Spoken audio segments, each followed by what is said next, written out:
اعوذ باللہ من الشیطان الرجیم بسم اللہ الرحمن الرحیم وصلی اللہ علی النبی الأمی۔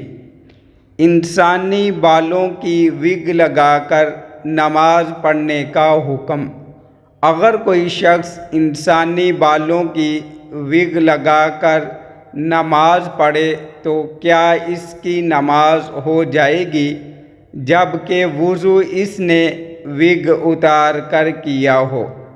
الجواب حامدا و مصلیہ۔